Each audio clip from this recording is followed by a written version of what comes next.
Often the biggest battle isn't external, but inside your own head. It's as if your mind is a broken radio, playing too many songs at once without a moment's silence. And the worst part is, the more you try to silence this internal noise, the louder it seems to grow. One thought after another demands, memories, fears of the future and the past, all mixed up in a jumble that makes you feel trapped, as if you were merely a passenger on a runaway train. But what if I told you that it's possible to get off this train?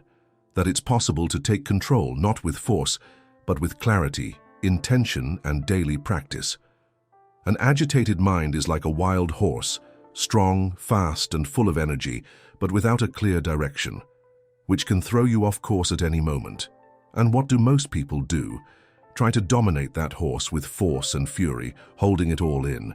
But the wisdom of the Stoic philosophers teaches a different path. Epictetus said that dominance is not control but understanding. When you fight with your mind, it reacts violently. When you quietly observe, your mind begins to listen. This is where change happens. Stop fighting with yourself and begin to truly know yourself, because your mind is not your enemy. It only screams because it hasn't yet learned the language of silence. Do you know the sound that occurs when everything is quiet? When do you go to sleep or lie quietly alone? It's not the world that's making noise. It's your mind, which doesn't yet know how to stay quiet. And that doesn't mean you're weak. This shows that you've spent a lot of time not knowing where to focus your attention. The good news is that attention can be trained. And this training begins with simple decisions. You don't have to meditate on a mountaintop for hours. It's a little easier. It means sitting down for 2 minutes first thing in the morning and simply breathing. As you do this, close your eyes and watch your thoughts without engaging with them. It's about realizing that not every thought needs a response. Marcus Aurelius wrote about this. Even though he faced wars and betrayals, he said that the true power of life lies in the mind, and that it is possible to find peace even when everything around you is in disarray. This isn't a cliché, it's proven practice. He was an emperor, but he knew that his greatest kingdom was his mind. You can master your mind or be a slave to your emotions. It's hard to accept, but many people live trapped in thoughts that aren't even their own. These are noises coming from outside, fears that have been planted, expectations that have been awakened. It's time to reclaim this space. Imagine your mind is a space.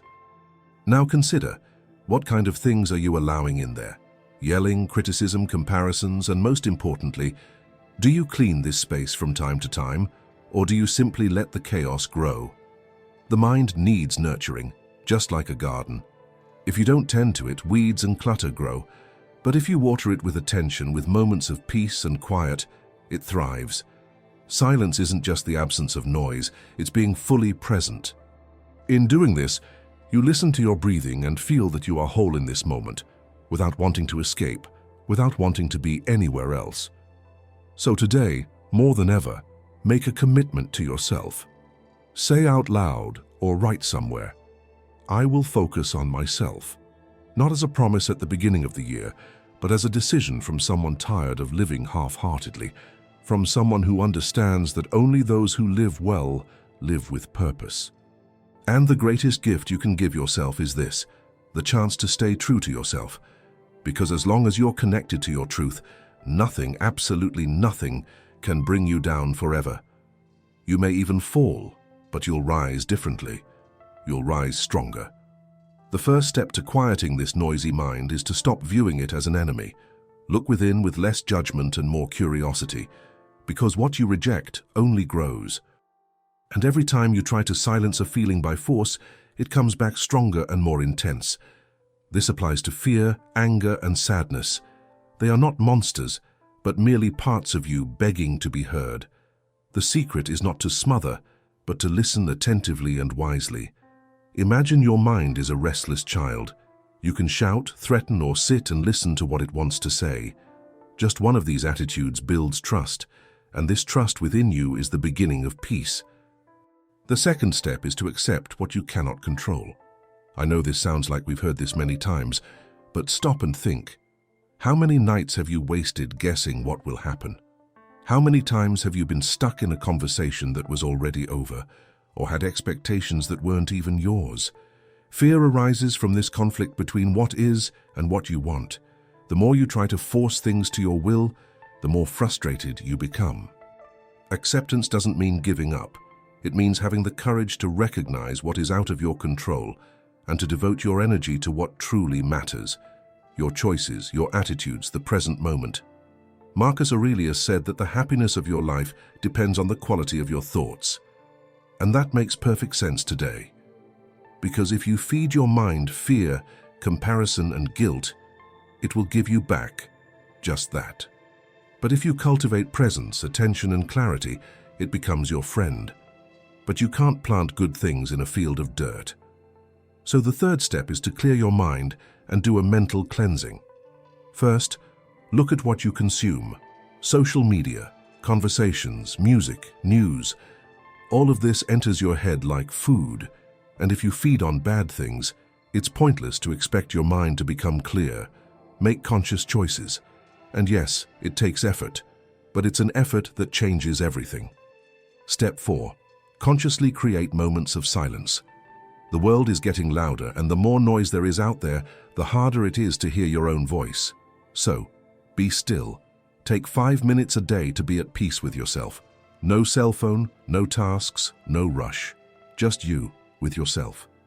It may seem small, but it's precisely in that little bit that reunion happens. Silence isn't just the absence of sound. It means being truly present with your soul. In this empty space, the mind finds a place to breathe. And as you do this every day, you'll notice something incredible. The noise is still there, but it no longer shakes you. You become the calm place in the midst of the storm. Now comes step 5. Train your attention. Here, attention is not about being rigid, but about being intentional. It's important to know what you're doing while you're doing it. It's like drinking your coffee while observing its taste, like talking while looking someone in the eye, or like working without constantly jumping from one thing to another. Concentration works like a muscle. If you don't exercise it, it will weaken. But if you practice it every day, it will become your greatest strength. In a world constantly competing for your attention, concentration is a form of resistance. It says, I choose where I devote my energy. And that changes everything, because where your attention goes, so does your life. Now for the 6th step, become the keeper of your thoughts. Not every thought deserves your attention. Not every idea needs further development. You have the right and the duty to decide what goes on in your mind. Epictetus said that pain is inevitable, but suffering is a choice. It begins the moment you hear a negative thought and think, that's not for me. Being a guardian is like being a filter, not a sponge. It means learning to say no to anything that weakens your soul. That no could be the biggest yes you've ever said to yourself. Many people believe that thoughts are destiny, that if they come to mind, it's true, and that once an idea appears, you must pursue it. But it's not. Thoughts are like clouds. They drift by, change shape, and disappear. The problem is that you cling to them as if they were immutable rules. The mind is constantly throwing things at you, and if you don't filter them, you become hostage to your own mind. That's why training begins with observation. Has a bad thought come to you? Look at it with curiosity, not fear. Tell yourself, oh, interesting, but it's not a law. This distance gives you back your power, because if you get too lost in your thoughts, you lose your feelings. And without really feeling it, you're living on autopilot. Now focus on the 7th step, one of the most important, practicing negative visualization. Sounds strange, doesn't it? Do you intentionally think bad thoughts? But the Stoics did this every day, not out of pessimism, but to prepare. With negative visualization, you look directly at the possibility of losing something and say, if it happens, I'll accept it. This strengthens you, dispels panic, and generates gratitude. Have you ever noticed that the more we pretend something will never happen, the more we despair when it happens? Stoics prefer to prepare in advance to avoid being depressed later. This doesn't take away the joy of the present. On the contrary, it makes everything more intense. When you understand that everything is transient, you begin to appreciate what you really have. The eighth step represents a major shift for those who want to master their minds, transforming emotions into power for reason. Emotions are not weakness, but a sign, a warning. The mistake is to act thoughtlessly or to try to hide your feelings. Does anger arise? Feel, breathe, and ask, why did that move me so? Does sadness follow? Observe, accept, and ask, what is this pain trying to tell me? This is the way. Suppression causes illness. Impulsive action leads to regret. But thinking and reflecting gives strength. When emotions are recognized, they become a compass. When ignored, they become a prison. The difference between a wise person and an impulsive person is not what they feel, but what they do with their feelings. Marcus Aurelius, emperor and human, felt fear, frustration, and doubt just like you, but he put all of this into action. He wrote for himself, using each emotion as a tool. I knew there was a lesson in the pain. This is the Stoic idea. Not to run away from what bothers you, but to transform it into strength. Your anger can transform into courage. Your sadness can transform into empathy. Your fear can transform into preparation. This is emotional alchemy. It's not magic, it's a choice. Pause for a moment, breathe, name your feelings, and then act clearly. The ninth step is to create rituals. I'm not talking about mystical things, but the Stoic rituals that begin and end the day. Do you know why? Because how you begin and end your day affects everything in between.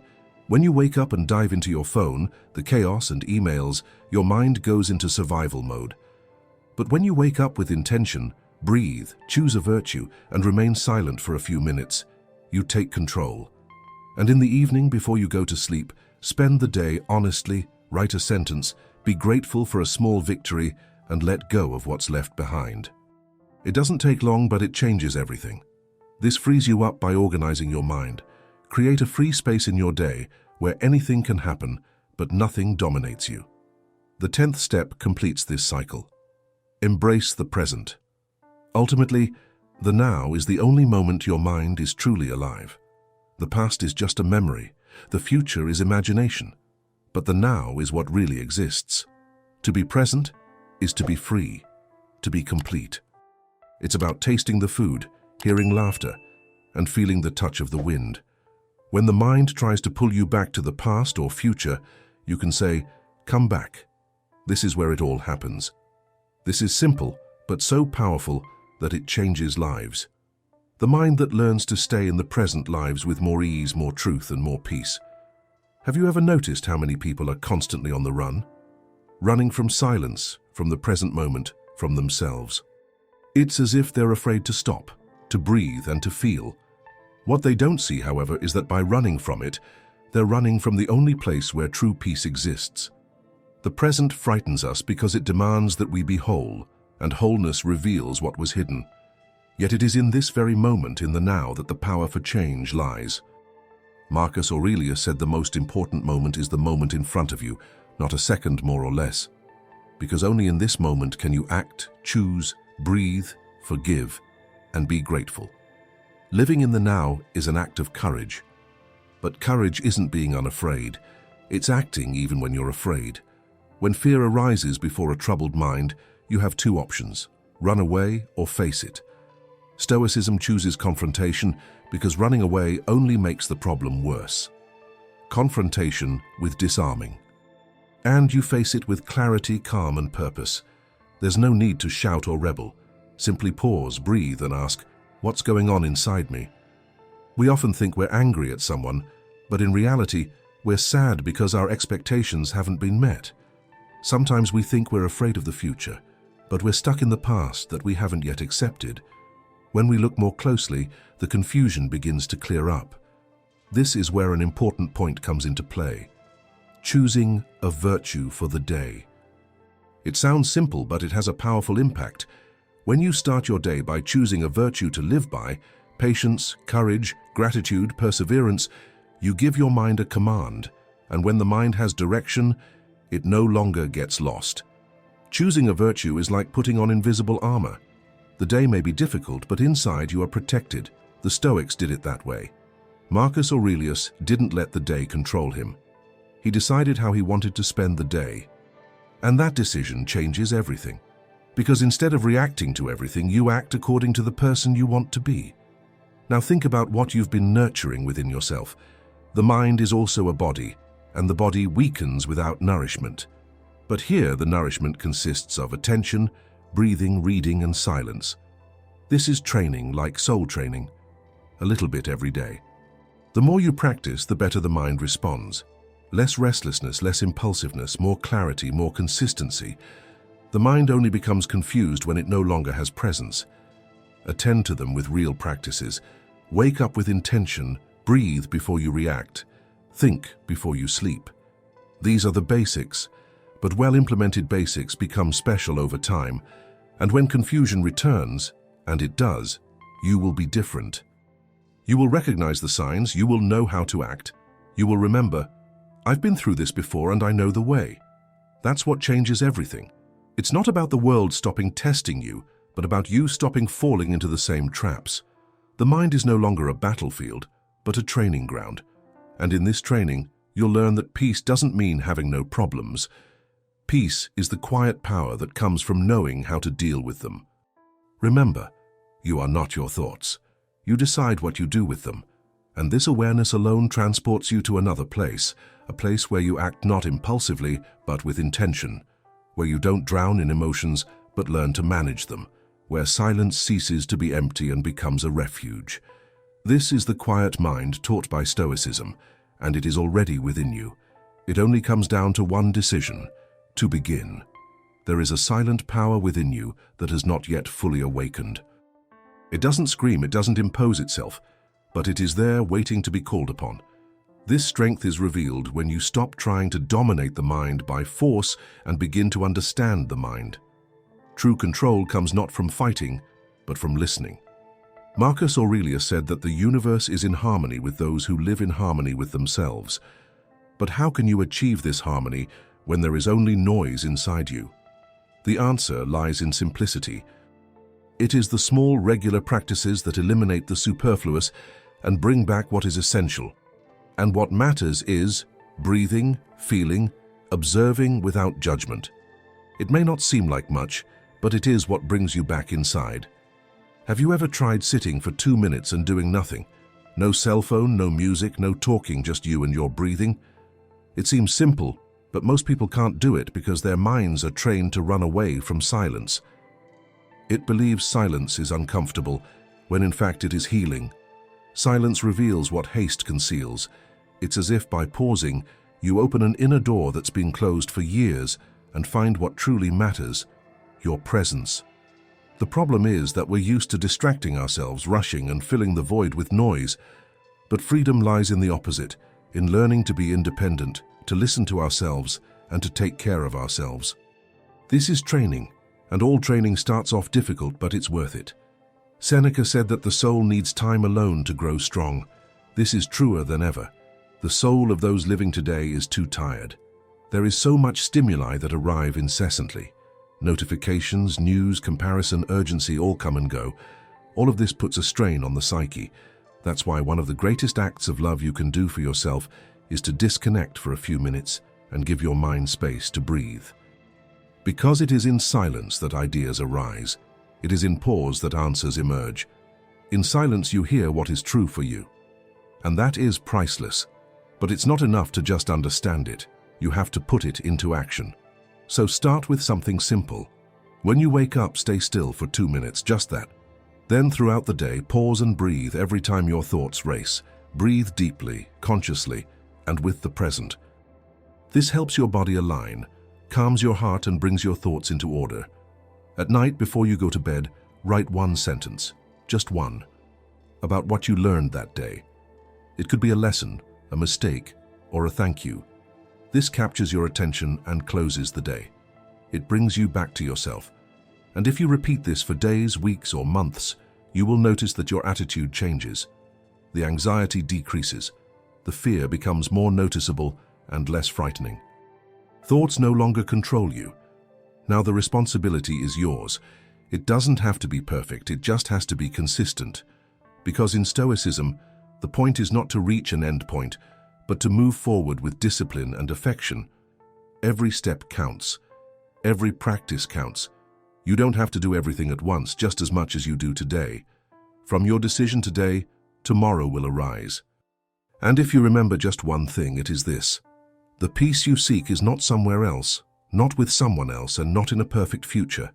It is within you. And the path to it is calm, steady, and daily. Every breath you take, every thought you observe, every impulse you don't follow, every conscious decision builds a sacred place within you. A place where the mind is no longer an enemy, but becomes a friend. This place is your true freedom. You may not see it yet, but this path is a way home. A house where you have lived too much outside and too little inside. A restless mind is like a child alone in a dark room. It screams, runs, gets scared. But when you enter that room, turn on the light, sit on the floor and say, "I am here," everything changes. Confusion gradually gives way to calm. Fear becomes confidence. Fear becomes presence. This is why the Stoics said that anyone who wants to be wise must first take care of their mind before trying to change the world, because no one can bring peace to others if they are at war with themselves. And no, it's not about having total control. That's an illusion. Even Marcus Aurelius, the most powerful man in the Roman Empire, wrote in his thoughts that he could not control others, fate, or people's opinions, but he could control his own reactions, decisions, and thoughts. That is real power. Most people try to control the world but forget to control themselves. The truth is, he who governs himself is already greater than any king. This government begins with paying daily attention to what enters your mind and what you allow to grow there. There are people who wake up and immediately dive into their phone, and that's when the day's disaster begins. Because instead of deciding how you want to feel, you leave the decision to the algorithms. Bad news, comparisons, demands disguised as inspiration. All of this builds up and throws you off track. The Stoics teach the opposite. Start the day with a choice. Choose what goes in. Choose what will guide you. Decide how you want to see the world today.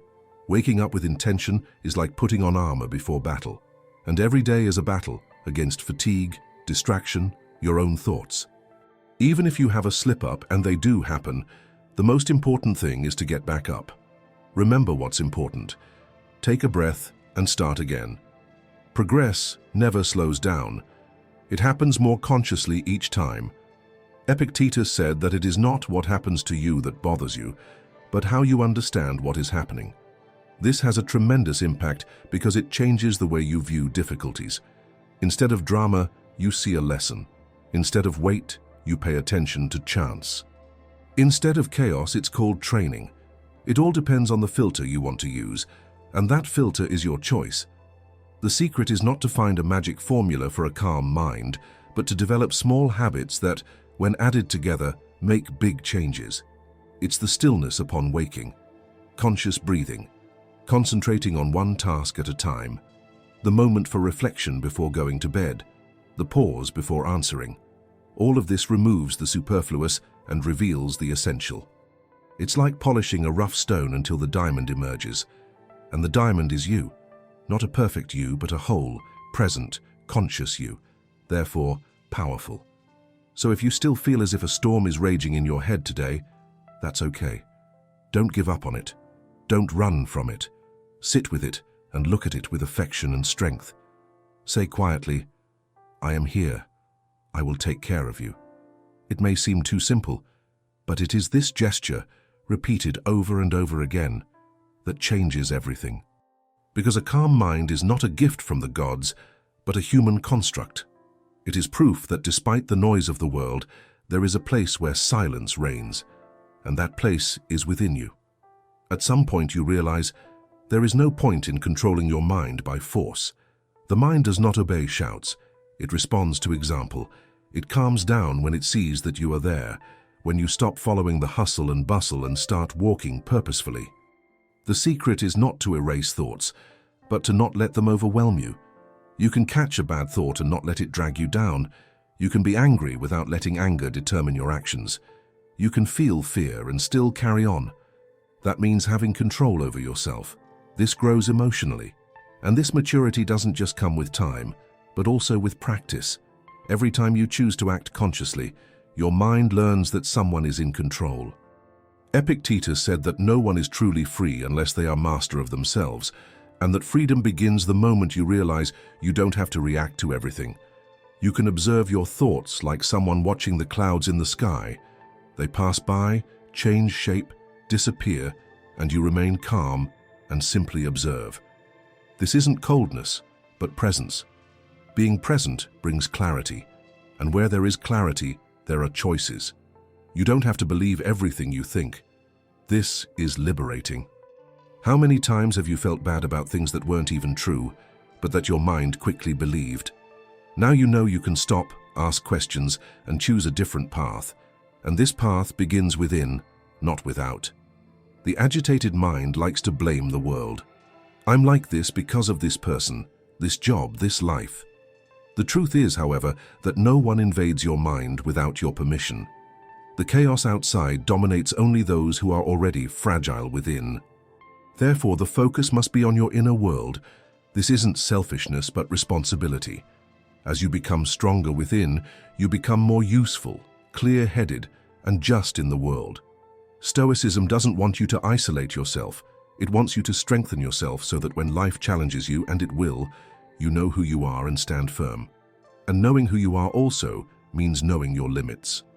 A restless mind often arises from a tired body and an overburdened soul.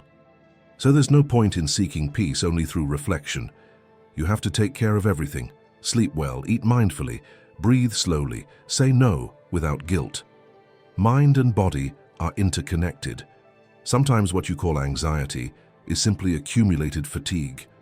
Sometimes what you call confusion is simply too much stimulation.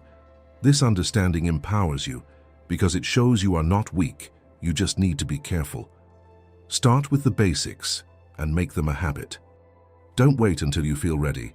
Begin even if you are internally confused and scared and don't know if it will work. Practice brings clarity, not the other way around. At first, your mind will resist and try to force you back into automaticity, but you will choose to continue. You will remember your goal, the peace you want to achieve, and you will breathe consciously again. Every breath we take with presence is a step in building this new mind. The more you practice, the more you realize that a calm mind is not an empty mind, but a mind full of awareness, clarity, and purpose.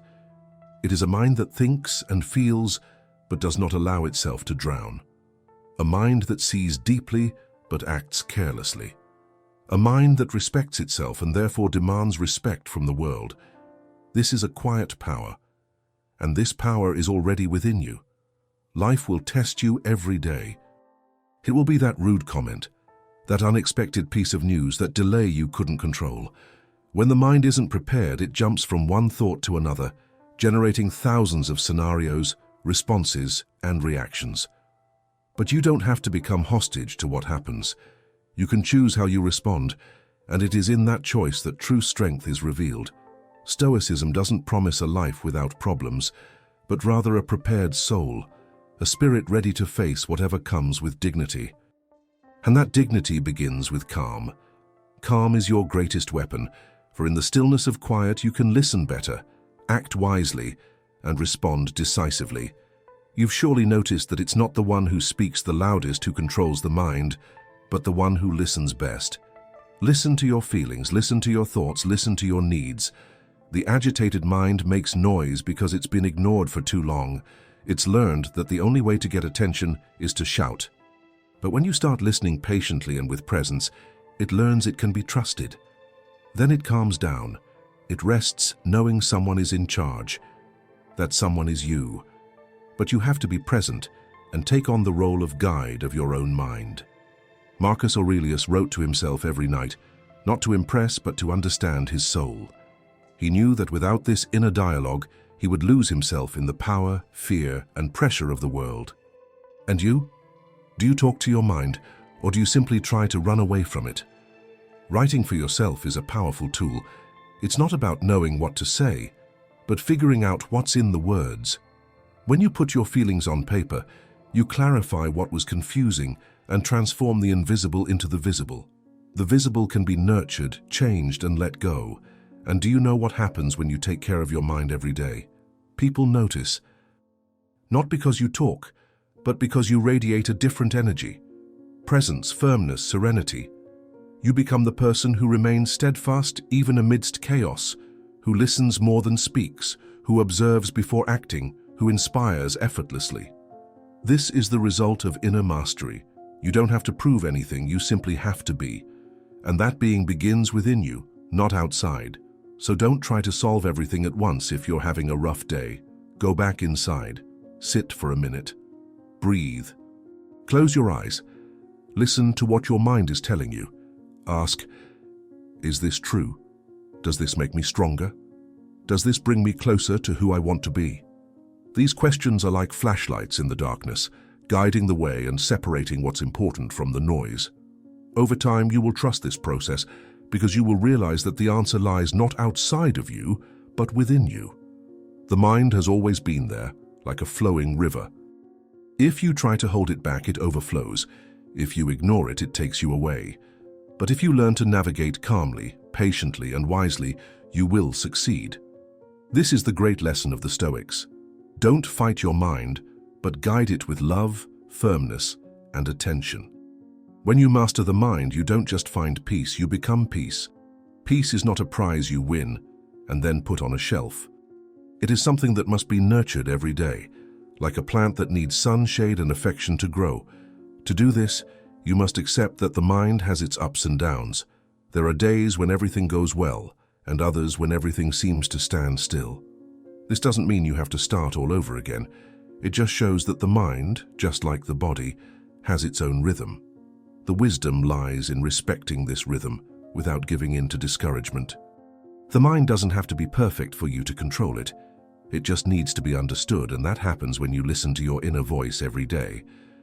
The Stoics knew this. Seneca said that the soul that gets used to being questioned becomes wiser.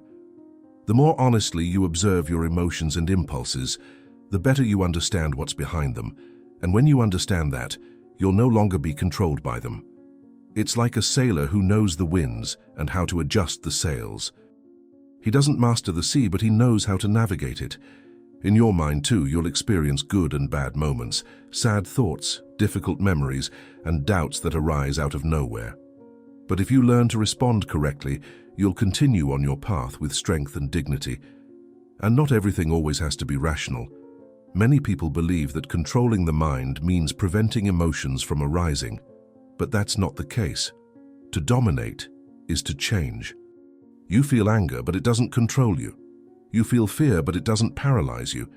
You feel sadness, but it doesn't consume you. This transformation begins when you recognize what you feel.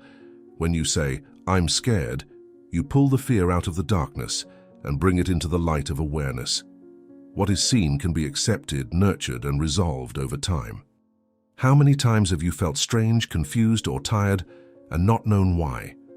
This happens because accumulated emotions that you didn't notice are converging. When the mind is overloaded, it doesn't function properly. It becomes heavy, slow, and uncertain. That's why it's so important to create a space to listen to what's within, not to create drama, but to understand. And understanding brings freedom. The freedom to act clearly and not just impulsively. Freedom to choose rather than simply react. Every decision you make carefully is a building block for your inner strength. This fortress isn't a cold place, but a warm and strong refuge where you can return when the outside world tries to pressure you. A place where you can find yourself, remember who you are, know what's important to you, and what you no longer want to carry around with you. It's this clarity that Stoicism offers, not as magic, but as an invitation to daily practice. An invitation to live with more truth, intention, and control. And what do you gain from this? Gain presence, lightness, and strength.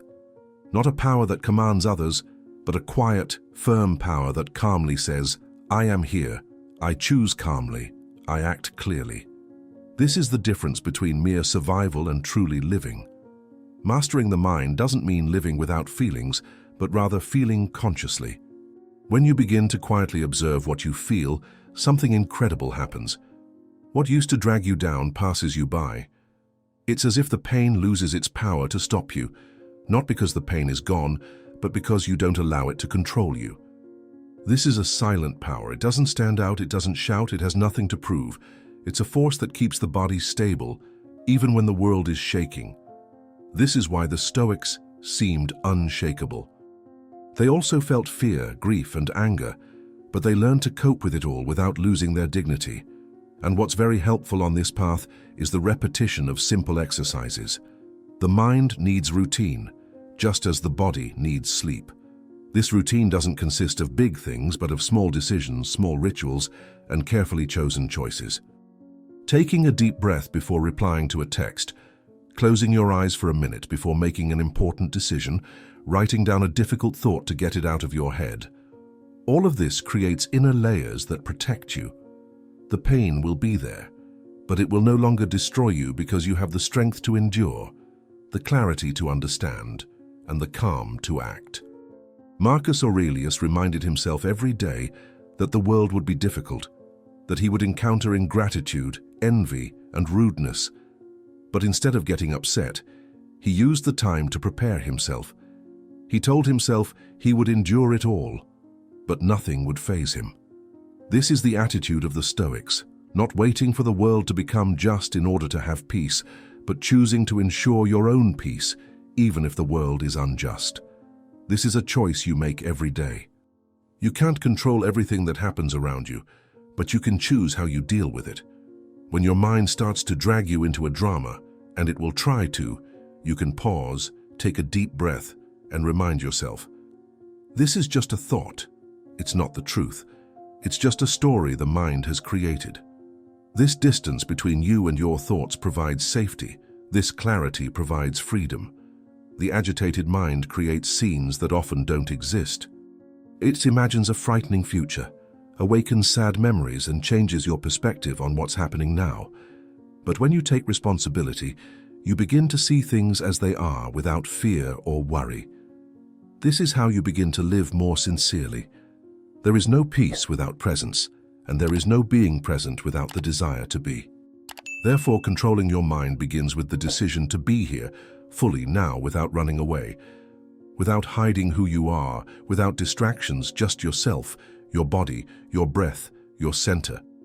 The more you practice this, the easier it becomes. At first it may seem difficult, but then it becomes habit, and when it becomes habit, it becomes a part of your personality. You stop being someone who tries to control your mind and become someone who lives with a balanced mind. This is the transformation. And the most beautiful part is realizing that this calm mind you create isn't just for you. It touches those around it, inspires without speaking, protects without intruding. When you pay attention to your mind, you create a safe place for others as well. This is the silent and real effect of Stoicism in life. A peaceful mind transforms the world, starting from within. Peace of mind doesn't come from shouting, it grows in silence. And in that silence, you begin to hear what's truly important. Not the voices of fear, comparison, or haste, but the quiet voice of conscience, hidden by the rush, the noise, and the expectations. Most people have never heard this voice because they never pause to listen to it. But it is there, waiting. When you create pauses in your day, moments of true presence, this voice appears. It is simple, clear, and wise. It does not command, it does not demand, it does not reprimand, it only shows the way. Therefore, cultivating silence today is a powerful and different action. While the world cries out, the wise man remains silent. In this silence, he listens, understands, and acts. The Stoics spoke a lot about this, not with grand words, but with concrete actions.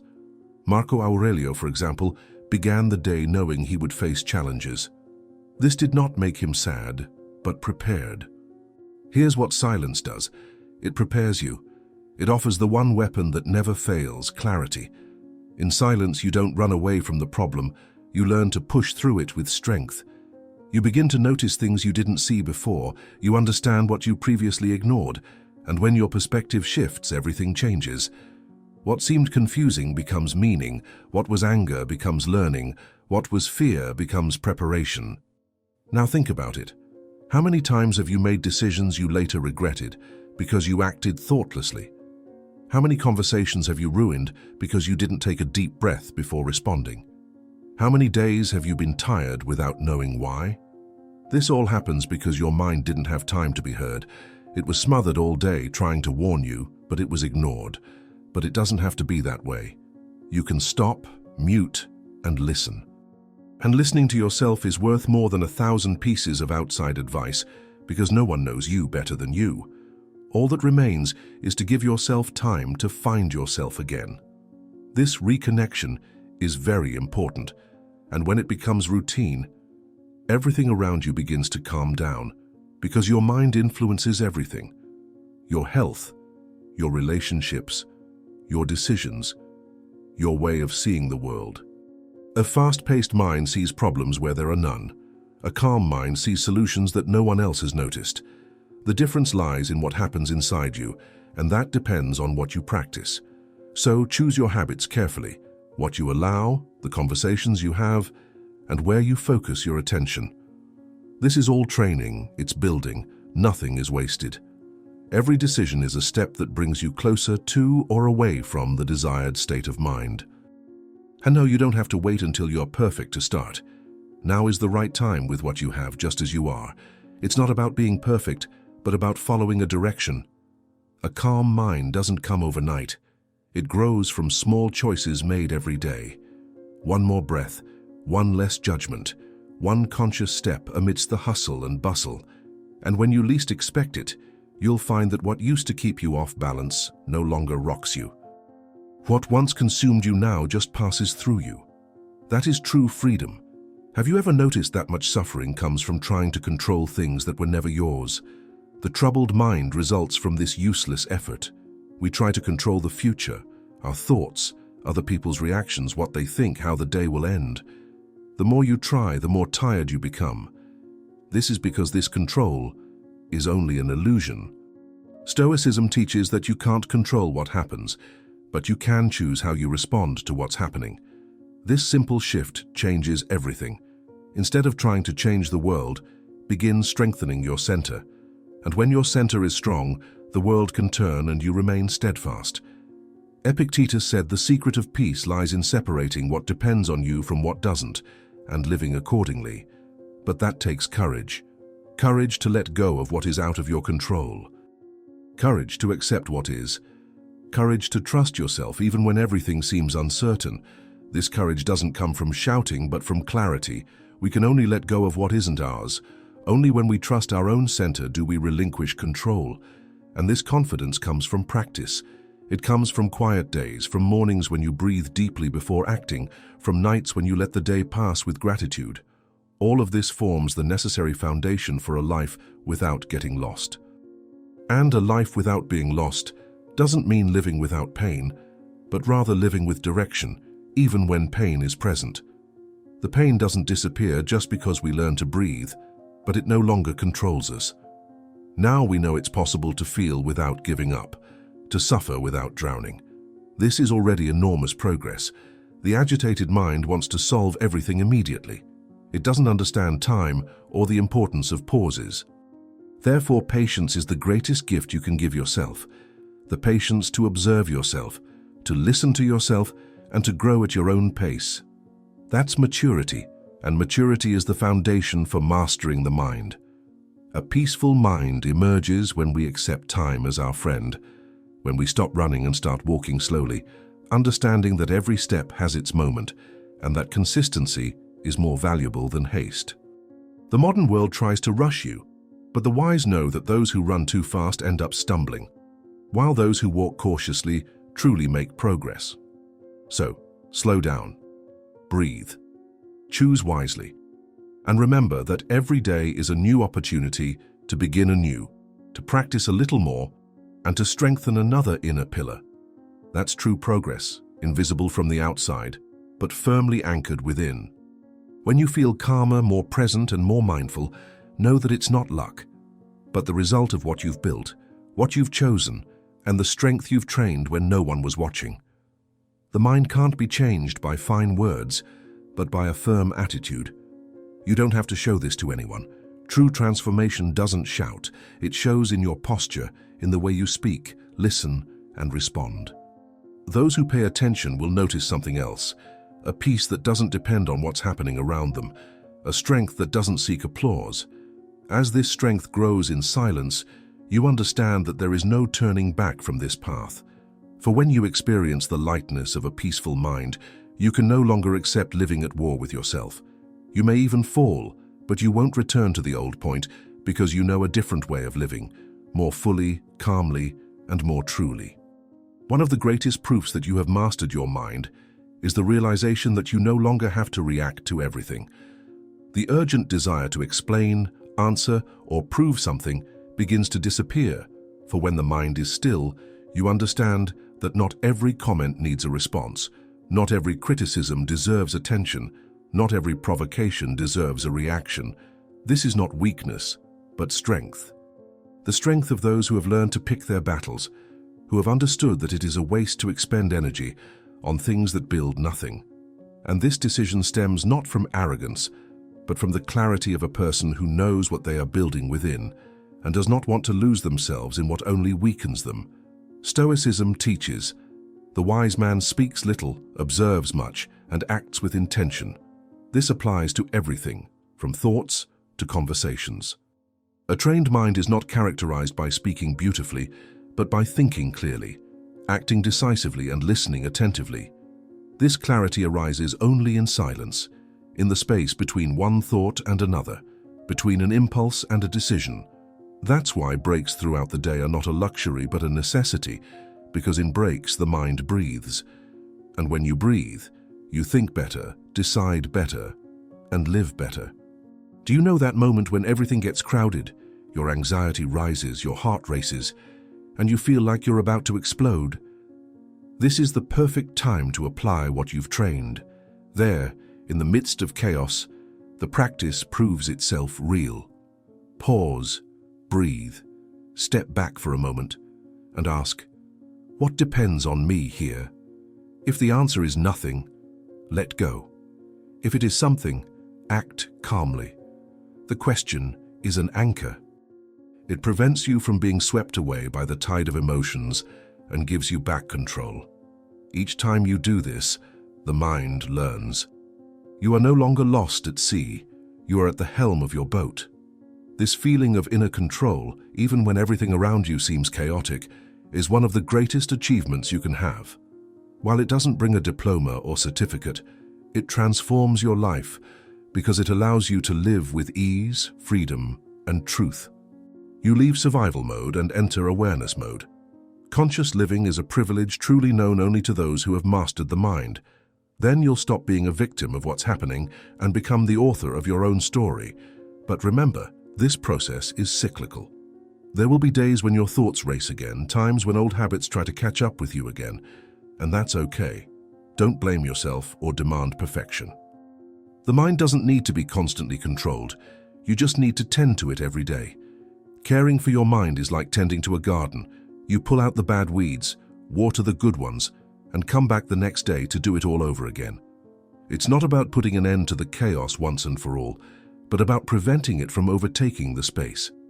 And the more you take care of yourself, the more you'll realize that there's a quiet part inside you that has never been disturbed by noise.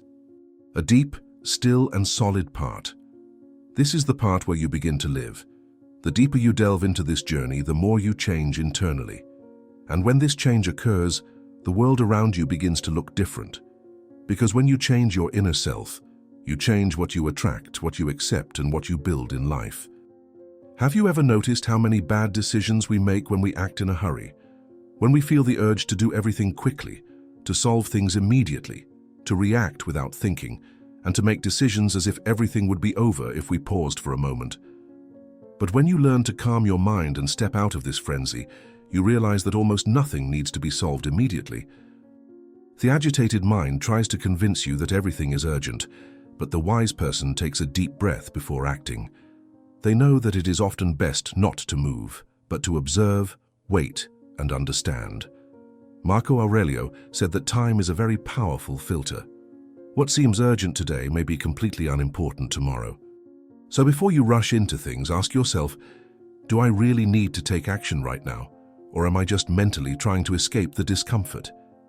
Knowing this difference changes everything, because action isn't always the best course of action. Sometimes it's best to feel, understand, and let things take their course. Stoicism shows us that wisdom isn't about moving quickly, but about knowing what's truly important, and this wisdom comes from paying attention to the present. When you're truly present, you can recognize what's an impulsive reaction and what's a considered response. You can confidently say no, firmly say yes, and even calmly say, not yet, because you've learned to trust your time. Time is the best teacher there is. Those who respect the rhythm of their mind, body, and life reap results that would never be achieved by rushing. But this learning requires caution, because the world will continue to try to push you into excess. It will try to convince you that resting is a waste of time, that thinking too much is weakness, and feeling is neglect. But you already know this isn't true. Resting is about recharging your batteries, reflecting is about organizing your inner self, and feeling is about understanding yourself better. And a rested, focused, and clear mind makes much wiser decisions than an anxious, harried mind. That is self-mastery. Mastery isn't about speeding up. It's about knowing when to stop, listen, retreat, and then come back with more force. And it's in that very moment of pause that true strength is revealed, because what gives you strength in difficult times isn't what you show others, but what you've quietly built. It's the invisible habit you cultivate when no one is looking. That calm breath before answering a question, that soothing jotting of text before bed, that walk without music to listen to your own thoughts. These small decisions you make every day build such a strong foundation that you remain whole even when everything seems to be falling apart. This is Stoicism that really works, not just theory. It's the foundation, it's real life. And when you live this way, you realize that what once made you unstable no longer weighs so heavily. You feel it, but you don't drown. Face problems, but don't let them confuse you. He listens to criticism, but doesn't let it discourage you. This doesn't mean you have no feelings. It means you have emotional maturity. And this maturity doesn't distance you from people. On the contrary, it brings you closer to them because you no longer act impulsively, but react with wisdom, firmness, and calm. This is perhaps the greatest change, the understanding that a peaceful mind is not the end of the journey, but the beginning of a new way of being in the world, a clearer, stronger, and more personal path, where you no longer have to constantly hide, justify, or explain everything, because you know yourself, and whoever knows themselves is enough, and whoever is self-sufficient lives lightly, and this lightness makes everything possible. On this journey, there comes a time when you realize your thoughts are no longer racing as much as they used to. The thoughts that dominated you pass by, but you don't chase them. You observe them, you recognize them, but you don't lose yourself. This isn't coldness, but maturity. You begin to understand that feelings aren't the problem is drowning in what you feel. When you learn to perceive what's coming at you without getting lost in the drama, everything changes. Anger arises, but you breathe. Anxiety arises, but you aren't afraid. Sadness arises, but you welcome it. And in this inner movement, a strength arises that doesn't need to be displayed, but which remains. The Stoics called this the hegemonikon, the rational center of the soul. It's the place within you that observes without judgment, decides wisely, and remains steadfast even when everything is tumbling. This center exists in everyone. Yet many people are so distracted and so engrossed in what's happening outside that they don't even notice it's there. But when you become still, slow down, and look within, this center begins to appear. From then on, everything that happens outside loses its power to destroy you, not because life has become easier, but because you have become stronger, more conscious, and more complete. And this center doesn't emerge with ready-made formulas. It's based on habits, pauses, and decisions.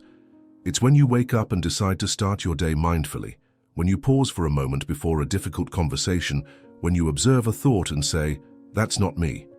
This is the silent work that creates your inner strength. And the best part is, no one has to see.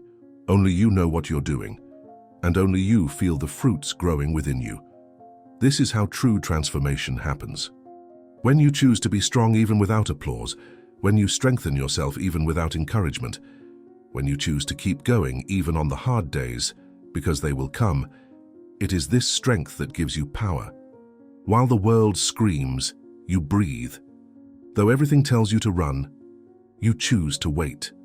While fear tries to take over, you hold the helm. This is quiet courage. And this courage, unlike impulsive bravado, doesn't have to be seen, only felt. It is you who feels it in your body, in your mind, in your soul, in every decision, in every repetition, in every small gesture that no one notices. You'll understand that controlling your mind doesn't mean ceasing to feel. It means changing the way you view your emotions. They're not enemies, but important messages. Messages that show you what to pay attention to, what to consider, and what to change. When you accept this with humility, your mind ceases to be a prison and becomes a bridge between who you are now and who you can become. Along the way, you'll realize something even more profound. It's not about controlling thoughts, but rather learning to trust yourself even when they arise. Because ultimately it's not necessary to conquer your mind, but to walk alongside it, as if it were an old friend who, despite its restlessness, is still teaching you how to live. Self-confidence doesn't come from soft words or empty promises. It shows when you realize that day after day, you chose to take care of yourself, even when everything seemed to be urging you to give up, run away, or react the same way you always did. This confidence grows in the silence of small inner victories, when you see a thought that is destroying you and you choose not to follow it, when anger rises inside you, but you'd rather remain silent. When you're about to explode and you decide to just breathe, no one sees it but you feel it. You feel for the first time that you haven't made a mistake and have stayed true to who you want to be. This quiet loyalty is worth more than any external recognition. The wise men didn't strive for a perfect world, but for a mind ready for any world. This readiness doesn't come from rigidity, but from conscious flexibility. It's about listening, feeling, observing, and only then deciding. Decide what's important, not what seems urgent. Make your decision with firm reason, not based on a fleeting impulse. That's living under control. And this controller makes no noise. It's a firmness that only you understand. And when you understand it, no one can take it away from you. The agitated mind is always trying to tell you that you have to act, decide something, or fix something. But that's not always the case. Sometimes what you really need is just to be. To be with yourself, to be present, to be aware. It sounds simple, but it contradicts everything the modern world teaches. The world says produce. Stoicism says be whole. The world screams respond. Philosophy whispers observe. And in this contrast, you make your choice. Choose which voice to follow, which training to prioritize, and which energy to apply. Because that's all training is, and it grows where you focus your attention. Training your mind to be present is one of the greatest struggles of all, because it requires resisting the urge to flee from silence, doubt, and restlessness. But every time you choose to stay, you win an invisible battle, a battle few dare to face. This quiet courage changes your life, for you no longer allow yourself to be carried by the winds from without, but instead begin to sail, adjusting the sails from within. You become the captain of your own ship. Even in a storm, you keep going because you've learned that you don't have to wait for the sea to calm. You just have to learn to maintain your balance amidst the waves. That balance comes from practice, repetition, and consistency. No matter how many times your mind tries to pull you into chaos, if you keep training it, it will learn. And as it learns, it will change. It will no longer be a battlefield, but a gathering place. A place where you feel at home and trust who you are. And trusting yourself ultimately means knowing that no matter what happens, you will be there for yourself, whole, present, calm, ready. Not because everything around you is perfect, but because you've prepared. And those who are prepared will not be shaken. That which is whole cannot be broken. And that which is calm transforms everything around you, even in stillness. Have you ever noticed how everything changes when you change your perspective on the same day, the same problem, the same person? When the mind is at peace, everything seems different, like cleaning a dirty window and finally seeing clearly what has always been there. The external reality may be the same, but your internal filter changes everything. This filter was created with care, selection, and practice. You don't control everything that comes your way, but you can choose what you allow in. And that selection begins when you understand that not every thought deserves attention, not every emotion needs to be translated into action, and not every question needs an immediate answer. The Stoics taught to be guided by reason and to benefit from emotions as signals. This doesn't mean you should ignore your feelings, but rather that you should learn to interpret them. Anger shows that something has exceeded your limits. Fear indicates that you have an important task to face, or that you need to be better prepared. Sadness reveals that something valuable has been lost, or that you are far from your truth.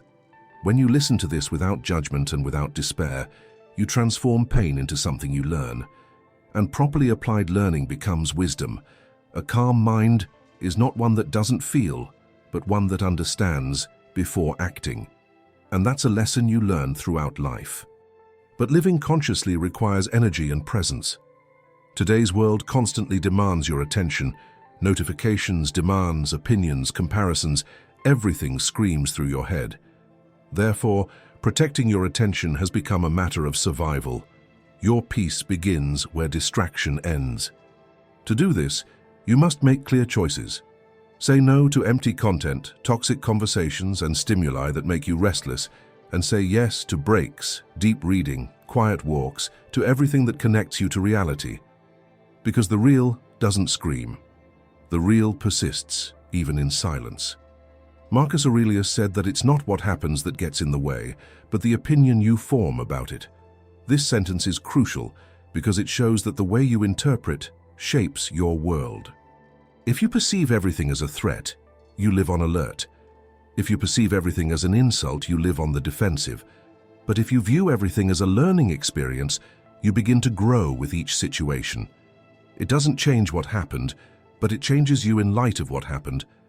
And changing yourself in light of the facts is the most important thing, because in the end, the world only rules those who don't know who they are. And to know who you are, you need stillness, a pause and detachment from the image the world wants to impose on you. The dominant mind doesn't need recognition because it has already validated itself from within. And this validation comes not from external successes, but from inner coherence. You say what you believe, act how you think, and when you make a mistake, you admit it, correct it, and move on. That is integrity. Integrity is the soil in which a peaceful mind grows and grows stronger. For where there is sincerity, there is no confusion. And when everything is in harmony, peace comes effortlessly. So keep walking. Keep listening to what is going on within you. Keep being silent when it is wiser than answers. Ultimately, the mind you want is not the one that has all the answers, but the one that helps you live strongly, even if you don't have the answers yet. And that, above all, is freedom. True freedom arises slowly, quietly, in the moment you encounter something that would have thrown you off balance before, and this time you don't react, but breathe, observe, feel, but don't get carried away. That's when you realize something has changed. That's the sign. That's when you understand that true control is not about controlling the world, but about controlling yourself before the world. But there's a catch. If you've been trying to break out of conformity and ignorance for a while and haven't been able to, it may be for other reasons, and you don't know what. But I know what it is. It's fear. Fear comes like a silent snake and poisons you without you realizing it. This leaves you infected for days, months, or even years. And if you had that, it would be like living sick. However, there is a Stoic antidote that, along with modern psychology, can free you from all of this, just as it freed me. I made a video showing how to get rid of this poison from your life. It's in the first comment. Click the link in the first comment and heal yourself of this fear poison. Stoicism isn't a shield that keeps you out of life, but a lens that helps you see everything more clearly. When you see clearly, confusion loses its power, haste loses its meaning, and fear, although present, is no longer your guide.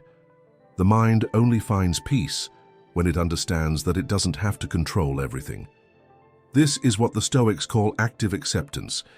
It's not about going through life passively, but about strength which is shown in surrender.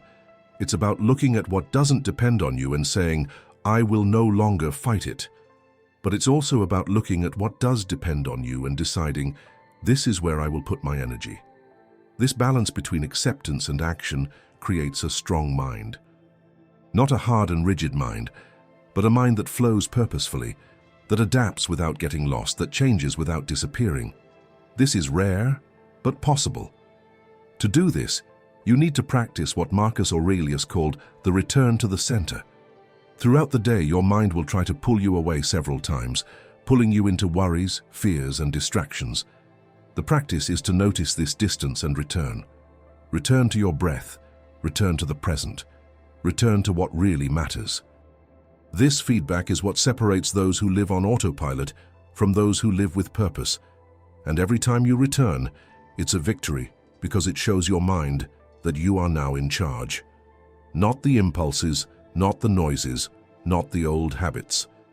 But for that, you need anchors, little reminders within you that put you back on the right path. It could be a deep breath, a phrase you carry in your heart, a gesture, a closer look at your surroundings. It could be something as simple as closing your eyes for 3 seconds and remembering, I am not what I think, but I am the one who decides what I do with my thoughts. This anchor, repeated day after day, becomes a fixed point, a refuge, a base. And even amidst the confusion, you know where you are and, most importantly, who you are. Because the greatest challenge for the restless mind is not the speed of the world, but forgetting yourself. When you forget who you are, everything seems like a threat. Everything becomes noise, but when you remember, the world may continue to shout, but you don't have to join in. You listen, observe, and decide. This decision determines the quality of your life. It's not what happens that matters, but how you get through it. And that is an art, the art of finding yourself again. Every art requires practice, dedication, and presence. Therefore, perfection is not expected. Stay true to your path, accept your failures, and celebrate your victories. The path of the quiet mind is not a straight line, but a spiral. Each lap, each repetition takes you deeper into the person you already are, but don't yet fully know. A calm mind is not a mind that doesn't feel, but a mind that feels without getting lost, that observes without clinging, that lives without drowning in its own thoughts. This state doesn't emerge out of thin air, but step by step, decision by decision, gesture by gesture. One day you hear something that would normally make you lose control, but this time you're breathing. You'll react the same way you did before, but wait. Does it look small? It isn't, it's huge. Because it's in those very almost invisible moments that a new version of you begins to be born. Not with noise, but with determination. Not in haste, but with direction. Stoicism isn't about sugarcoating speeches, but about facing life head-on. To guide you through traffic, difficult meetings, stressful mornings, and conversations you avoid. It serves in real moments as a reminder that you have a choice. Always. Even when everything seems out of control, you can still choose how you respond. And that choice, made many times a day, begins to shape who you become. Not with magic formulas, but with concrete practices. And those practices begin in the now. In the way you listen, respond, and pay attention to your own silence. That silence needs space to exist. And space doesn't happen by chance. It's created. It arises when you choose to go 5 minutes without your cell phone, when you walk slowly and silently, when you prefer to listen to your breath rather than another notification. These simple moments, accumulated day after day, begin to shift the way you think. She stops living on alert, stops feeding on haste, and begins to rest. Trust you and work with you, not against you. Trust, work with you, and not against you. This doesn't happen overnight, but begins the moment you decide to act differently. Marcus Aurelius wrote that the soul becomes what you feed it. This applies to everything: ideas, emotions, words, habits. The question is, what were you thinking about? Did you feed slowly or in haste, with clarity or confusion, with silence or noise? This question may seem simple, but it reveals a lot about your feelings. For a mind driven by fear always sees danger. A mind fed by comparison will always feel smaller. But a mind fed by presence begins to blossom in peace. And as peace grows, it needs no explanation. It shows in the gaze, in the voice, in patience with others, in the determination to say no, in the respect to say yes. True peace doesn't need to be spoken about. She feels it in her heart. So don't worry about appearing calm to others. Be committed to becoming truly peaceful, not to please anyone, but to be fair to yourself. Only you know how much your troubled mind has affected you, and only you can decide to stop feeding those recurring thoughts. This decision is made anew every day. It's something very personal and important. By embracing it, you not only silence your head, but also create space to listen to your soul. And listening attentively to it always leads you back to a safe place, yourself. Many people are tired, not only because of their work, but also because their minds never stop talking, full of inner conversations that never end, and pressure them to always be right, always be accepted, always fix everything, always try to control everything. When the mind is overwhelmed, it finds no rest. But there is a place you can create, not outside, but within yourself. A space of silence, of pause, where you can sit with your heart and say, "Enough of the demands. Today I simply want to make peace with myself." It seems simple, but this is precisely where change begins. The mind doesn't constantly need answers. It needs space to organize itself, to breathe deeply, and to remember what is truly important. Marco Aurelio said that people get lost because they don't know how to remain calm within. And that is precisely what often happens today. People who could live peacefully are always beside themselves, far removed from the present moment, far removed from their own lives. The path back home begins with a small gesture, such as turning off the cell phone for half an hour, taking a quiet shower, paying attention to the taste of food, or going for a walk without headphones. These small actions are like arrows pointing the way back home.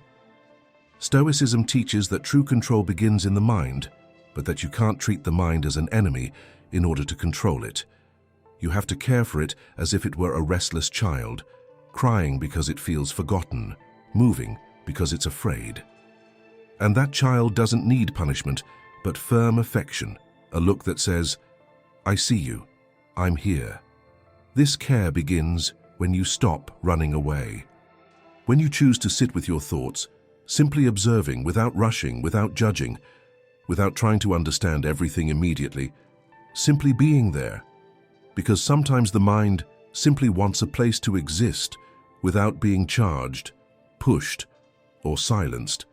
And by living with your own thoughts, you get to know your mind better and understand its cycles, its triggers, and its recurring fears.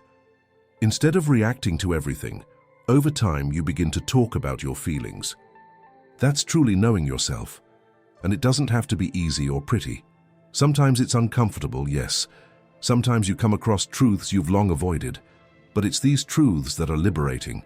They're the ones that prepare the ground for something new to be born within you.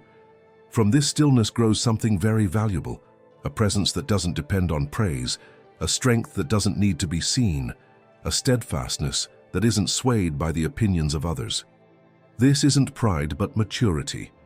You understand that a calm mind doesn't mean not feeling pain, but rather living with a clarity that transforms pain into learning, fear into awareness, and doubt into presence. All of this happens without fanfare, without having to show anything, only with sincerity. Ultimately, the desired mind doesn't appear out of thin air, but rather emerges from an honest encounter with the person you truly are.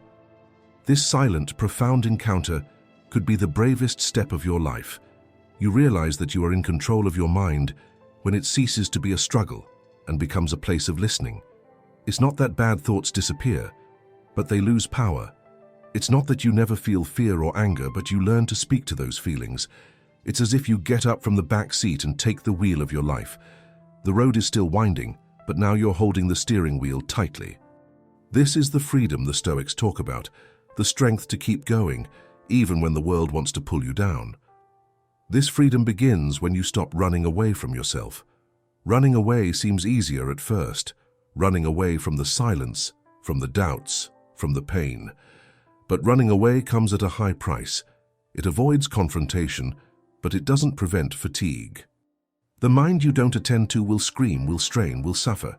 And that's why so many people live tired, irritable, and empty lives, not from lack of time, but because they run away too much. The Stoic way is the opposite. He invites you to look within, to confront what bothers you, to accept your doubts and fears, because only those who face their feelings emerge stronger. Seneca said that the soul, like the body, needs exercises.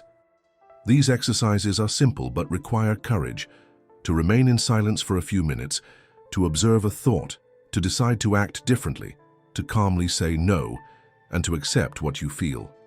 All of this strengthens not the ego, but your inner being. And when your center is solid, the world may scream, but you don't join in the screaming, you don't get carried away. You observe, choose, and act. This is true mastery, and the more you practice, the more natural it becomes. At first your mind will resist. It will make excuses and try to pull you back into old habits. But this is just the usual repetition. Over time, this tone will weaken. Clarity grows, and you begin to trust yourself more. Trust not because you know all the answers, but because you understand that you will no longer let yourself down in the midst of confusion. You learn that you can feel anything you want without losing yourself, that you can fall without destroying yourself, that you can hesitate and still keep going. This certainty, which comes from within, even when no one sees it, completely changes the way you live. You begin to walk differently, speak differently, and make different decisions. People notice, but they don't know how to explain what has changed. They say you look calmer, lighter, and more mature. They realize that their mind is no longer in control. Now they are guided with firmness, care, and attention. And this kind of leadership isn't based on brute force, but on the quiet training you've chosen to undertake every day, even when you didn't feel like it. When you understand this, you begin to respect the path. Accept that difficult days don't undo progress, that making mistakes is part of growing, and that controlling your mind isn't about winning a battle, but about creating peace. Peace as a way of life, peace as a choice, peace as a practice, and above all, peace as a part of who you are. You don't have to prove to anyone that you have a strong will. Those who are truly dominant don't feel the need to show it. True strength is felt, not shown. It shows in the little things like listening to criticism without losing your balance, getting through a difficult day without giving up, choosing the right words even when everything inside you wants to scream. This strength grows from within. And the strangest thing is, when you have it, you begin to demand less from the world. Fewer explanations, fewer validations, less perfection. Because you've already found yourself within, and whoever finds themselves is no longer in such a hurry to be found by others. Marcus Aurelius said that peace comes when you understand your own nature. That is, when you stop fighting against yourself and begin to live in a way that's consistent with what you believe. Much of spiritual turmoil stems from this separation. You feel one thing but experience another. It wants peace, but it encourages struggle. You want to be present, but you allow distractions to overwhelm you. The mind notices this, complains, makes demands, and even becomes ill. But when you begin to harmonize your thoughts, words, and actions, everything falls into place, and that brings lightness. Because the burden we feel in our minds often stems from this invisible lack of harmony. So look at your routine. What habits are holding you back from being who you want to be? What thoughts run through your head every day? Who have you wasted your energy on? The mind is like a house. If you let someone in, it becomes chaos. But if you take care of it, organize it, clean it, and choose who you let in, it becomes a safe place. And you deserve to live in a mind that is a sanctuary, not a prison. This change begins with attention, and attention is not obsessive control. It is a caring presence. It is a connection without tension. It is about observing without suffocating. And on the days when everything seems to have gone wrong, because there are such days, remember the most important thing. Coming back is always a victory. It is not falling that makes you weak, but staying put. Even when everything is murky and your mind seems to have slipped into old ways, you still have strength. The strength to breathe, the strength to choose, the strength to say, "Today I begin anew." That is courage. That is dominance. Not the mastery that never fails, but the mastery that never gives up. A calm mind is not a state you achieve, and that's it. It's a construction, and every structure has days of clay and days of stone. The beauty lies in realizing that the peace you desire is already within you. It's not something you can buy or achieve from the outside. It's there behind the thoughts, behind the confusion, behind the fear. It's waiting for you in the silence, in the pause, in the breath. And what separates you from it is only the decision to pause, to close your eyes, and to remember, I am already what I need to be. I just have to live this way. If you live this way, the world can try to push you out of its way, but it can't take you out of yourself. And that is the true reward for mastering the mind. You find yourself again.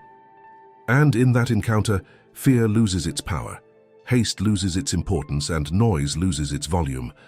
What remains is the essential, that which belongs only to you, and no one can take that away from us.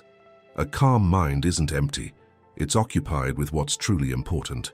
While most people waste their energy on things they don't control, build, or help, you begin to do things differently.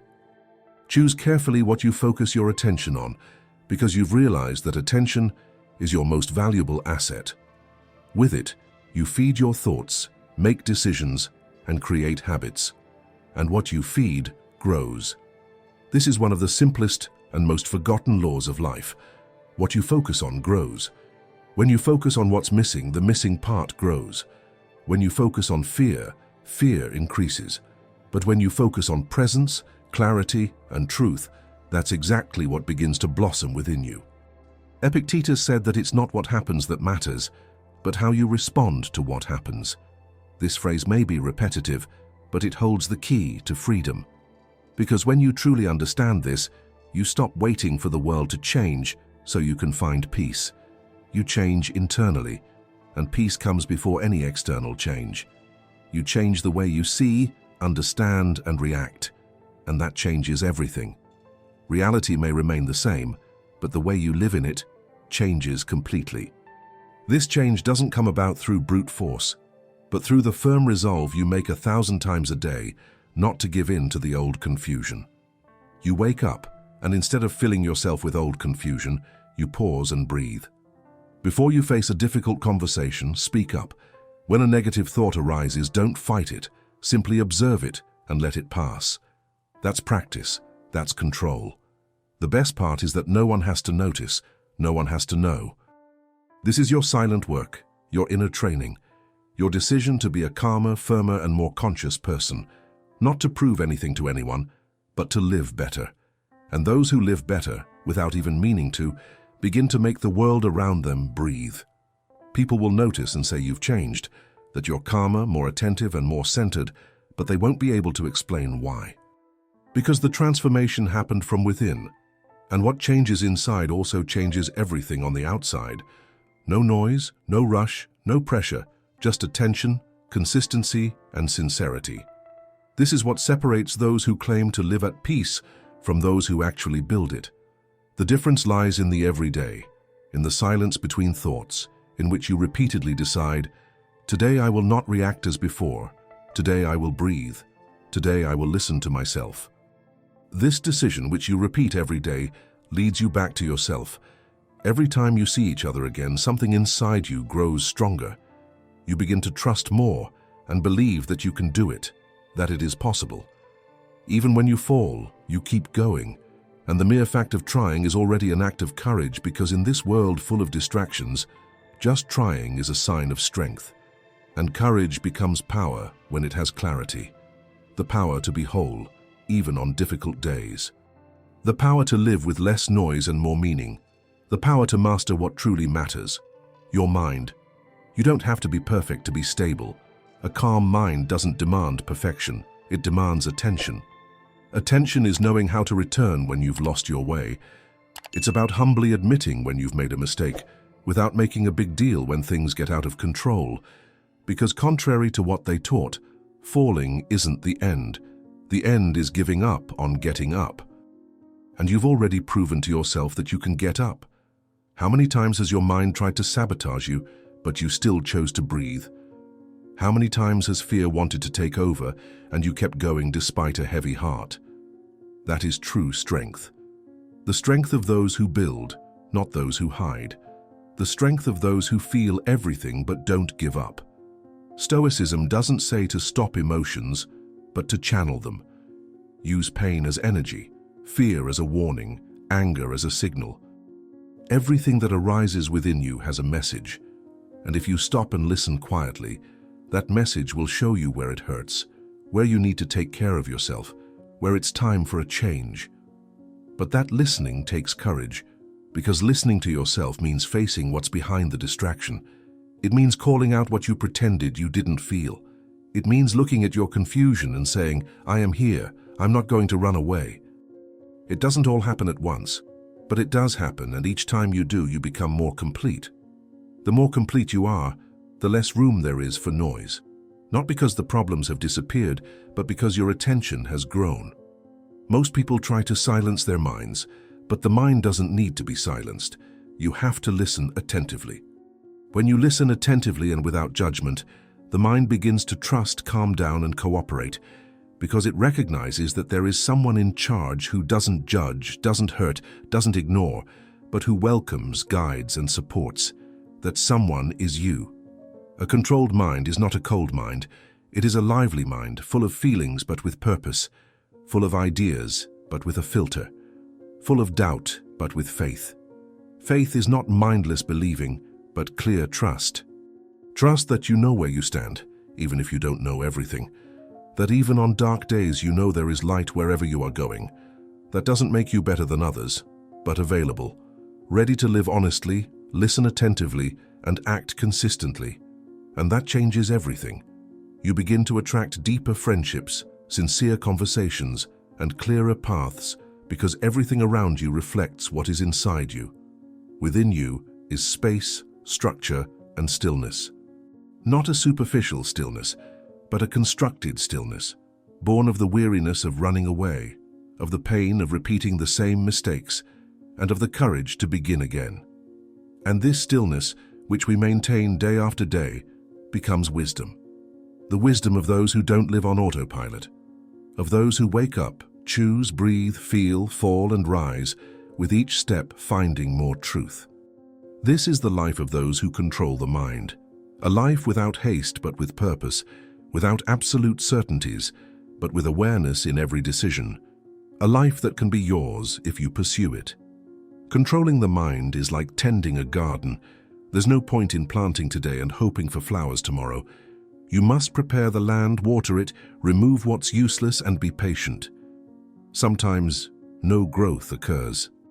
You repeat the exercises, breathe deeply, are still, observe, and it seems as if nothing has changed, but it has. A root grows inside, a foundation becomes strong, and at the right moment, what was stagnant blossoms. It's the same with the mind. At first, it resists, wanting to return to its old habits. But if you keep going, even on the days when you don't feel like it, it learns. And when you learn, it gives you back something you may not even remember. Lightness. Not the absence of problems, but the absence of the burden you don't have to carry. A calm mind doesn't take everything with it. It chooses what it deserves. It lets go of old feelings of guilt, fabricated fears, and excessive demands.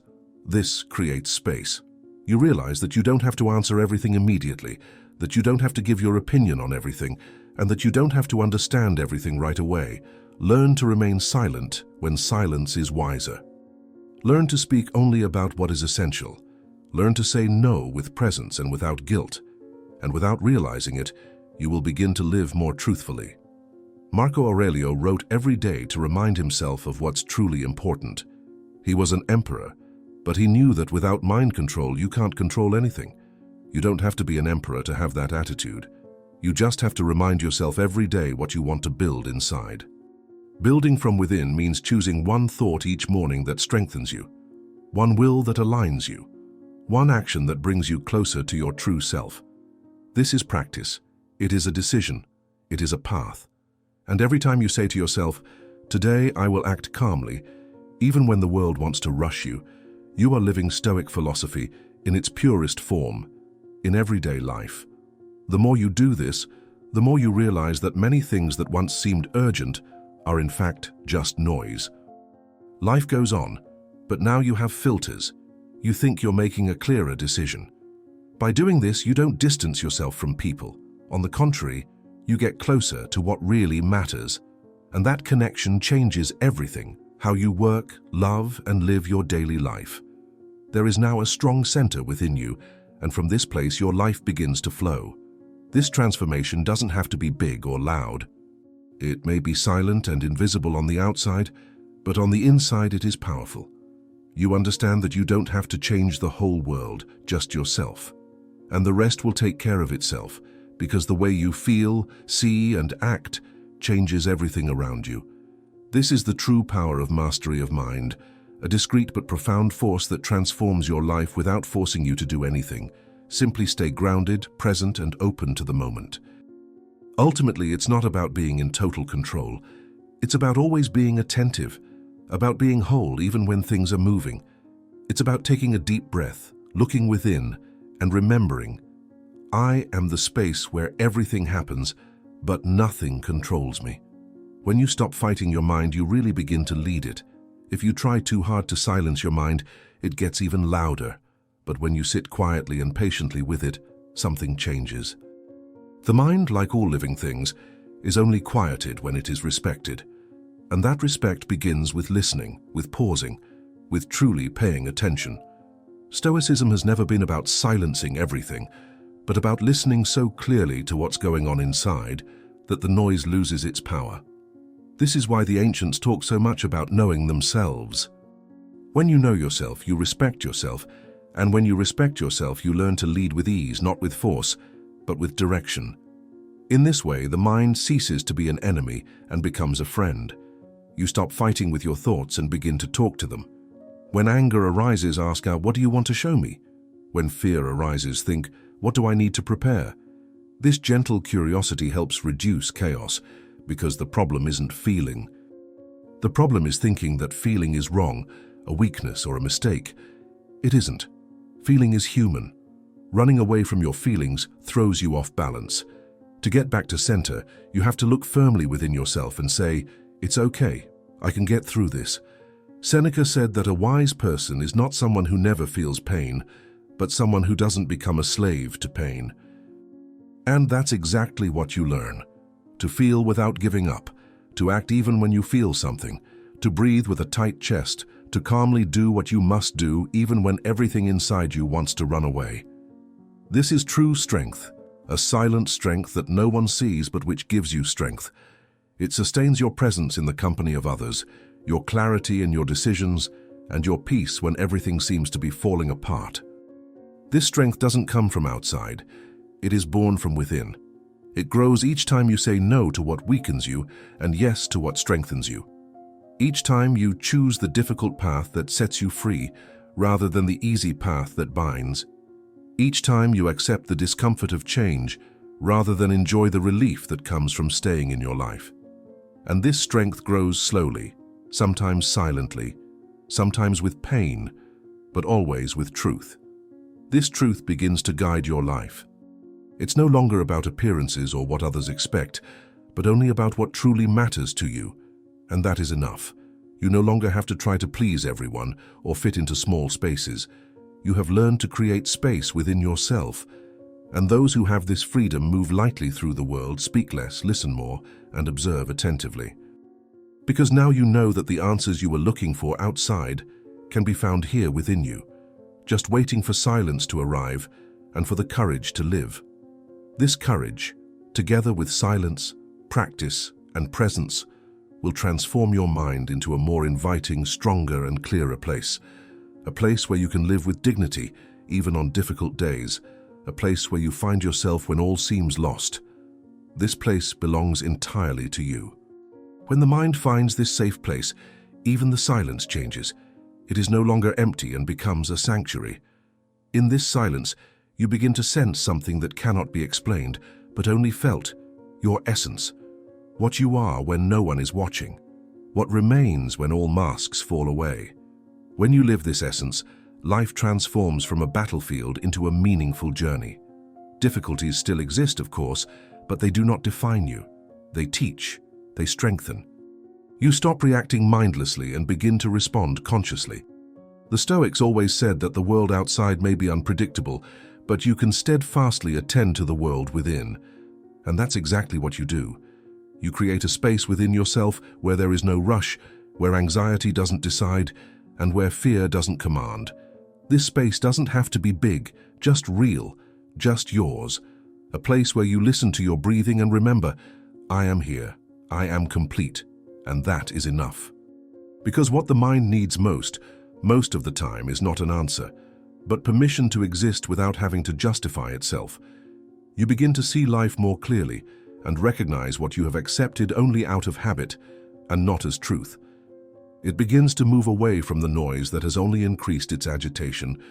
You begin to say no to relationships where you are not valued. You begin to choose yourself in the small details, such as the moment you wake up, the things you want to see or hear, and the words you repeat to yourself. This is control, but gentle control full of care, for the mind does not need to be conquered, but guided with attention, like a river that, if respected, flows smoothly without destroying anything in its path. In this new rhythm, you realize that many things that once seemed difficult were merely a reflection of inner confusion. When the mind is calm, it finds solutions where before it saw only problems, discovers paths where there were previously only obstacles. This is not magic, but the clarity that comes when the mind slows down. If you pause, observe, and decide calmly, this way of life will become your routine. A lighter, clearer, and more personal way of life. A path where the focus is not on confusion, but on the calm you have built. The controlled mind becomes your friend. It warns you when something is wrong. It shows you clearly what needs to be adjusted, and you listen without despair. Because now you understand that everything changes, that everything passes, that even the most difficult thoughts disappear with time if you don't fight them. This trust in time, in silence, in the process is wisdom, and wisdom teaches us that sometimes we are stronger when we do nothing. Stopping isn't about wasting time, but about rediscovering something you'd almost forgotten, yourself. And in that reunion, the mind you've always wanted is born. Not a perfect mind, but a mind at peace with itself. A peaceful mind doesn't remain silent because it has nothing to say. It has simply learned to speak less. Not because it doesn't have ideas, but because it knows the value of words. Every thought is a thought. Every feeling is listened to before it becomes a reaction. This isn't coldness, but intelligence of the heart. It's about learning to listen to yourself respectfully before throwing at others what is still confusing you deep down. How many unnecessary arguments arise because someone doesn't pause for a minute to think? How many relationships fall apart because they lack a simple moment of conscious silence? A calm mind doesn't run away from problems. It just decides when it's worth talking and when it's better to just breathe. Marcus Aurelius wrote to organize his soul, and perhaps you still don't realize the power that lies in it. But try. Take a piece of paper and write what you feel, without fear, without searching for meaning, just write. You'll find that when the mind has space to express itself, it no longer needs to destroy itself from within. Writing isn't for others, it's for you. In this way you can lay aside heavy burdens, understand your feelings, and separate what is yours from what the world has unknowingly placed in it. Much of our confusion arises because we never learned to truly listen to ourselves. We grew up believing that too much emotion is weakness, that stopping is laziness, and that saying what you feel is drama. But that's a lie that taught us to live disconnected. And now on this path, you remember a more powerful truth. Attentive feeling is courage, calm speaking is wisdom, pausing is strategy. All of this is part of mind control, a control that doesn't command but guides, that doesn't constrain but directs. You understand that you don't have to interfere in everything, that not every energy deserves your response, and that some silent battles are more important than any argument. The biggest struggle is keeping track of things when everything is trying to confuse you. And that clarity comes from simple things, from small habits, from decisions no one notices, but that change you. Go to bed earlier. Say no to an invitation that throws you off balance. Choose what makes you grow and stop following those who only compare.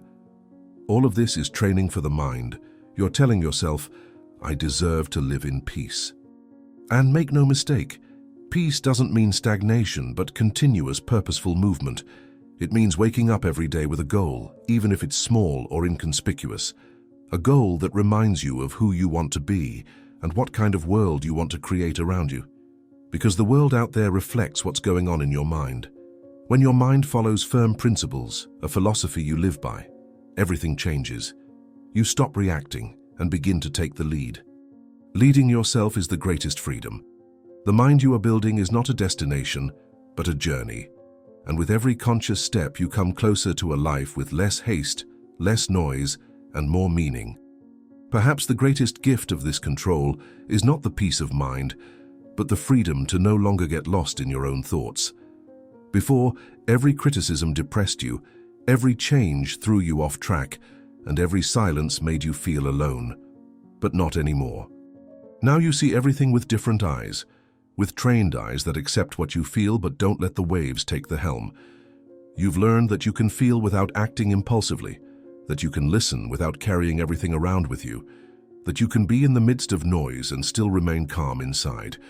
And as that calmness grows, people notice, even without understanding. They sense that the way you speak, listen, and look has changed. And that's not superiority, but presence. He is someone who doesn't rush into offering their opinion, who doesn't need to win arguments, and who doesn't try to control things they can't control. It's inspiring, because in such a noisy world, finding someone who acts clearly is like looking for shadows in the desert. This brings relief, respect, and transformation. Yet to get there, you have to face a lot of inner discomfort. The silences that reveal what you've been avoiding, the pauses that show where you went wrong. Mirrors appear when you realize that you act without thinking and automatically, and yet you decide to change. This is the conquest of freedom. Be honest with yourself. It can be painful to look within honestly, but it is a pain that heals, that purifies and strengthens. Only those who have the courage to truly confront themselves can guide their mind. And when you guide your mind, you begin to guide your life. Not with rigid control, but with firm will. You no longer wake up on autopilot, but decide every morning how you want to live. You don't participate in discussions and decide for yourself where to use your energy. Don't accept every thought as truth, but think, ponder, and breathe before you react. That changes everything. Life is still full of challenges, but you're no longer the same person who faced them. Now you have strength, balance, and control. This command doesn't come from outside. Not from books, not from gurus, not from motivational videos. It comes from the silent practice you choose to perform every day. That calm breathing that no one noticed. That "no" you calmly said. The thought he let pass without holding on to it.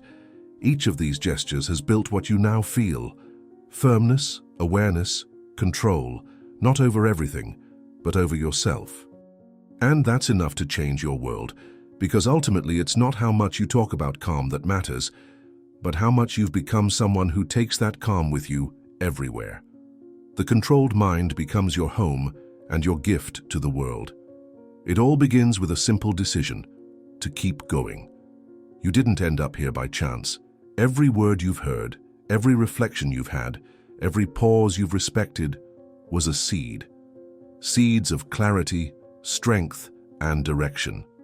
Mastering the mind isn't about strict control, it's about creating space. Space between impulse and reaction, between fear and action, between doubt and decision. This space is your freedom. There you'll find your true power, the power to make clear decisions. And that decision, made several times, changes you until you look back and think, that's me, but now with a different perspective, a different calm, a different strength in my words, and a lightness in my heart. The path to this clarity of mind isn't straight. There are curves, slopes, and repetitions, and that's okay. For Stoicists, it's not so much about not making mistakes as it is about being willing to start again and again, to look at yourself without judging yourself, to accept yourself without deceiving yourself, to be steadfast without being harsh.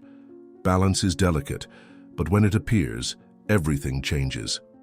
You no longer have to defend yourself against everything, constantly justify your feelings, or constantly prove your worth. You live simply, present, aligned, with intention. And this presence quietly transforms your life. You begin to appreciate the simple moments, a quiet breakfast, a conversation where you truly listen, the night you go to bed guilt-free, unhurried, and with a light heart. When the mind settles, the world loses some of its frenzy. Time seems to breathe with you. Decisions become more profound. Relationships become more real. You stop chasing everything and begin to move slowly in the direction that truly matters. No noise, no drama, just coherence between what you feel, think, and do. This coherence is what the Stoics strove for with such discipline. A life in harmony with nature, that is, a life in tune with its deepest truth. And this truth doesn't scream, it whispers. It shows itself in your gestures, your habits, your choices, which you repeat even when no one is watching. Living with a controlled mind means allowing this truth to guide you through your day, even in the midst of confusion, even when everything seems chaotic, because inside you there is a place no one can touch, your center. And this center accompanies you in everything, at work, in difficulties, in relationships, in difficult decisions. It doesn't make you immune to pain, but it protects you from confusion. Because now you feel mindfully, think clearly, and act with purpose. This means living with quiet strength, a strength that doesn't need to dominate anyone because it already dominates what matters most. You. You started this journey to quiet your mind, but you may have discovered something greater, that a well-directed mind not only calms you, but also shows you who you are. In their silence, you find yourself whole. And when you feel complete, you are no longer a prisoner of anything. If this text has truly touched you, if at some point you have paused, breathed differently, and seen yourself more clearly, then continue this journey. Here on the channel, we have a special playlist called How to Master Your Mind.